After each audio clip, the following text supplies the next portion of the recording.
ഒരു വിഷമമുണ്ട്. സാധാരണ എന്തുണ്ടെങ്കിലും ഞങ്ങളുടെ അടുത്ത് പറയുന്നതാണല്ലോ.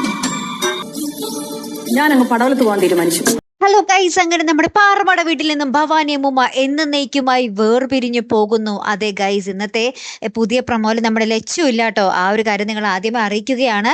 ഇനി നമ്മുടെ ഭവാനി അമ്മൂമ്മയുടെ കാര്യം അത് ഞാൻ പ്രൊമോ വിശദീകരിച്ച് പറയാം. ആദ്യം തന്നെ നമ്മുടെ ഭവാനി അമ്മൂമ്മ പെട്ടെന്നൊരു സ്വപ്നം കണ്ട് എഴുന്നേൽക്കുവാട്ടോ.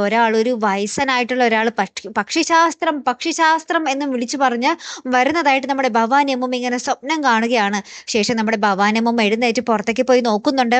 പിന്നീട് ആ ഒരു നിമിഷം മുതൽ നമ്മുടെ ഭവാനി അമ്മൂമ്മ ഇങ്ങനെ പുറത്ത് നമ്മുടെ പാറമട വീടിന്റെ പുറത്തും പറമ്പിലൊക്കെ ആയിട്ട് ഇങ്ങനെ ഭയങ്കര സങ്കടത്തിൽ നിരാശയോട് കൂടിയിരിക്കുന്ന നിമിഷങ്ങളാട്ടോ നമുക്ക് കാണുവാൻ സാധിക്കുന്നത്. അപ്പൊ നമ്മുടെ ഗൗരിയുമായും സിദ്ധുവും നമ്മുടെ കേശുവും കൂടിയൊക്കെ ഇങ്ങനെ പറയുന്നുണ്ട്, എന്താ പറ്റിയേ അമ്മൂമ്മയ്ക്ക്, എന്താ പറ്റിയെന്നാവൂ, ലച്ചുവായിട്ട് ഇനി വല്ല വഴക്കിട്ടോ, അവളെയും കാണുന്നില്ലല്ലോ എന്നൊക്കെ പറയുന്നുണ്ട്.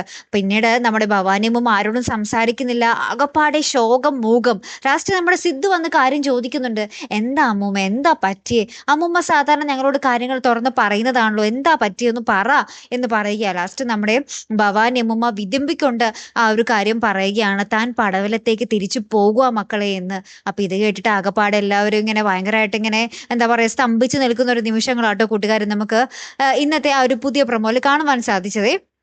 ഇനി നമ്മുടെ ഭവാനി അമ്മൂമ്മ എന്നേക്കുമായിട്ട് പോകുന്നതാണോ അല്ലെങ്കിൽ കുറച്ചൊരു ദിവസത്തേക്ക് പോകുന്നതാണോ, അത് മാത്രമേ നമുക്ക് അറിയാനുള്ളൂ. പാറമട വീട്ടിൽ നമ്മുടെ ഭവാനി അമ്മൂമ്മ വേണം. നിങ്ങൾക്ക് പ്രേക്ഷകർക്കും അത് തന്നെയല്ലേ ആവശ്യം? ഒന്ന് കമന്റ് ചെയ്തേക്കണേ. എന്തായാലും കാത്തിരുന്നതിനെ കാണട്ടോ. അടുത്തൊരു വീഡിയോയുമായി വരുന്നത് വരയ്ക്കും ഗുഡ് ബൈ.